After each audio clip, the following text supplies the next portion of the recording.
Hey guys, today we are going to do a short demonstration on raised bed growing.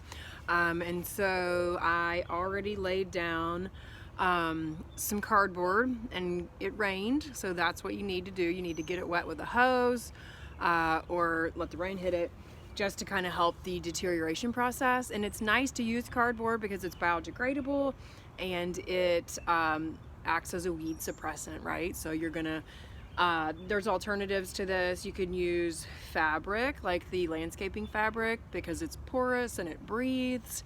You don't want to put anything on the bottom of there like plastic or anything like a tarp, because you're not going to get good airflow and drainage throughout your raised bed system. So you could even just, it's smothering is what you're really trying to do. So you could smother it with straw, mulch leaves.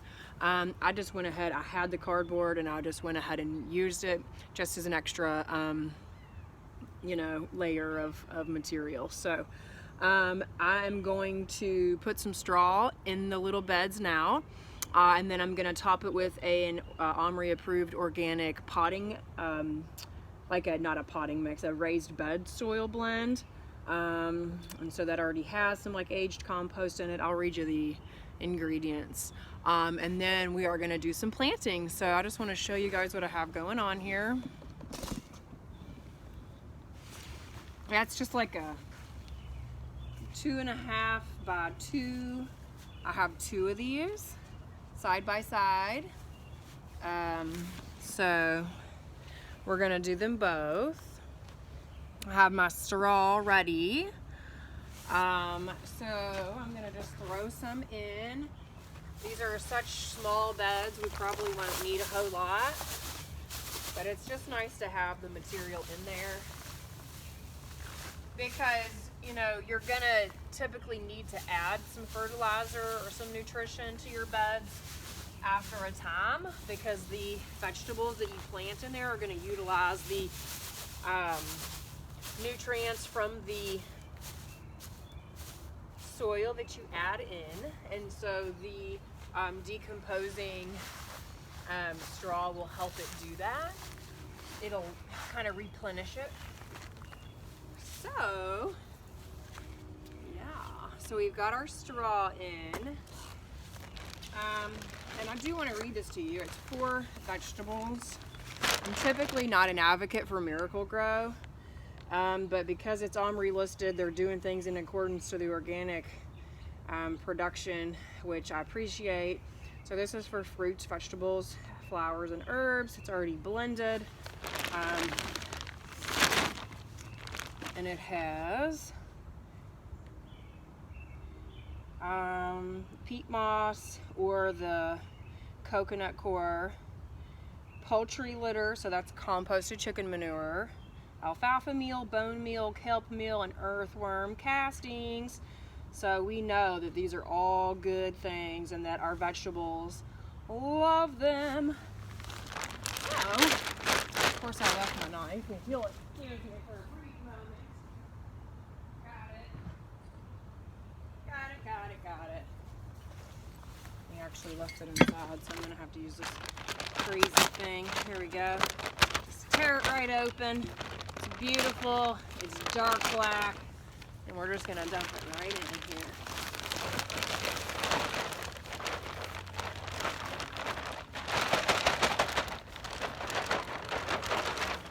Perfect. Think I'm gonna get my gloves back on. It's looking a little wet. Looking a little wet. So I just like to kind of level it out, break up any kind of chunks that have formed in the bag. This is pretty good looking. I think I'd like to get a hold of some actual just compost and add it in, because this looks really dark. I kind of like, this is kind of almost black. I kind of like the brown material. So that's one bag.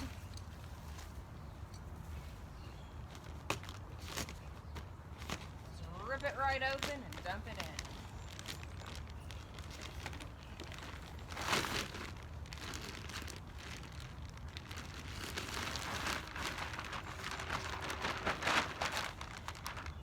These bags are almost too wet. They've got a little mold growing in there, but it'll be all right. It'll be all right. So we're just blending it in, breaking up chunks. So if you're not doing a raised bed at home, you can go ahead and start working your soil anytime that it's dry enough so that you can make some amendments and go ahead and add a little compost or little worm castings. And those are always good no matter what your soil's like, honestly.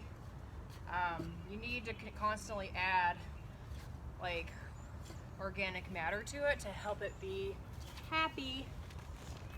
So these little bags are just like a 1.5 cubic feet.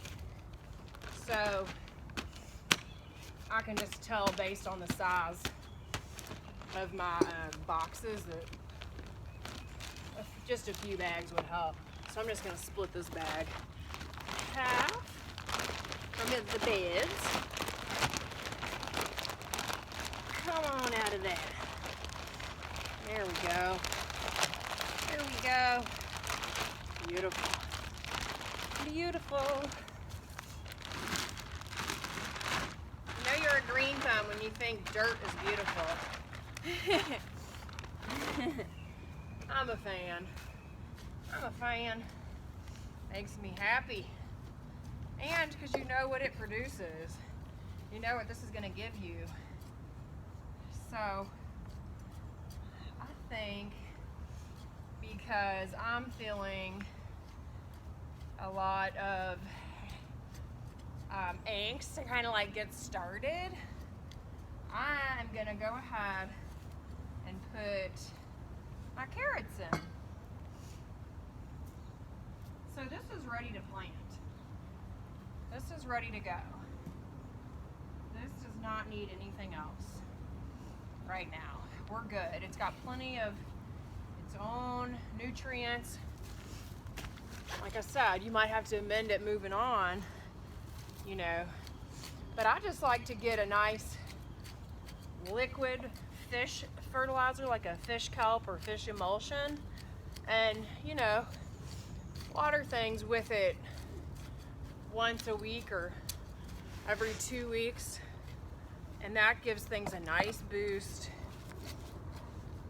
Typically, you know, you always kind of want to check what your veggies need, but that's usually a good one that I like.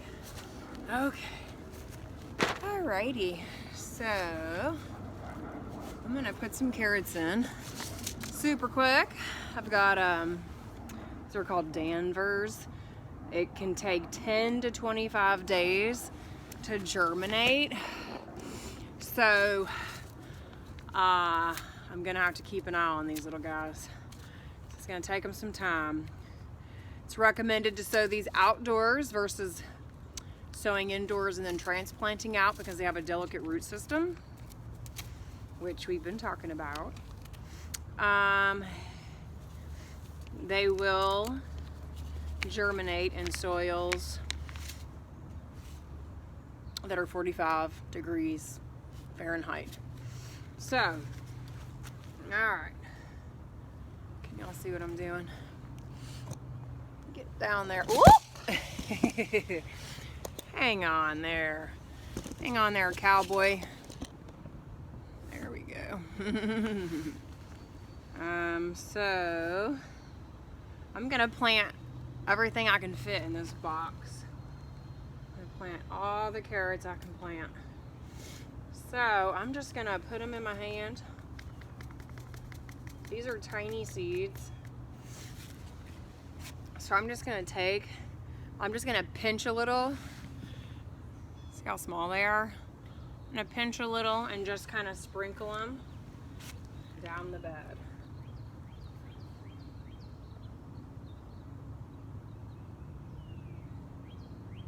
And I'm not gonna just do like one, or I don't know, maybe I don't have the patience to just do like one seed every inch. Like, I kind of always have planted on the heavier side because I like the square foot gardening model, you know, and that's just planting tight. But I don't have like a seeder or anything that's gonna like help me space these, so I'm kind of just doing it by I'm just kind of doing it by eye, like I'm eyeballing it. So yeah, I'm planting these way closer than I would like on a farm. So this is exciting because you don't need to have a bunch of space in between carrots. These little guys only need, what do they get, about 2 or 3 inches in diameter at the, you know, base or the tops of them. So I mean, you can really plant them as tight as you want, and if you feel like they're overcrowded, then you can go back later and like thin them out. Let's see if we can't get y'all a little closer. Is that better? Is that better? Hang on. There we go. Y'all see in there? These seeds are tiny. So I'm just like, I'm making rows of them, and I'm just going down. I'm not pressing them in the ground yet. I'm just kind of putting them over top of the ground. I mean, I'm just dropping them on top of the soil. That's all I'm doing right now, so that I can see where I've planted, and then I'll go back and actually like poke them in the ground. But this is nice to do so you can see where the heck you left off, so you don't overplant really. And I just feel like gardening, you know, it's like, it can be a science, but it's also an art, and it doesn't like have to be perfect. So I've already planted like half of this, and as straight as rows as I could get. And I'm just gonna keep going. There are some little precision seeders that are just like handheld, that you can fill up with seeds, and you can drop one seed at a time. I don't know where the hell mine is because I didn't really use it much. I always just did it by hand. So I could see how it would be more practical though in this situation to use one, because it will allow you to be just more precise, you know. But whatever, I mean, I'm gonna have a nice stand of carrots here, and it's gonna be all right. You know, I used to like measure and get a measuring tape and like get things to help me to stay perfectly straight, but over the years I've realized it just doesn't matter. It just does not matter that much, you know, because you're still gonna have nice, beautiful plants. Okay, done. I'm just gonna plant it. All right, so that's exciting. All right, so now I'm just gonna kind of pat these down a little. Just kind of press them down, press them down. Yes, yes, yes, yes. Yes, yes, yes. And you know what I'm gonna do, honestly? I'm gonna take some dirt from my other bed and sprinkle it over top of it, just to cover them up a little more. Just to cover them up a little more. They don't need a lot.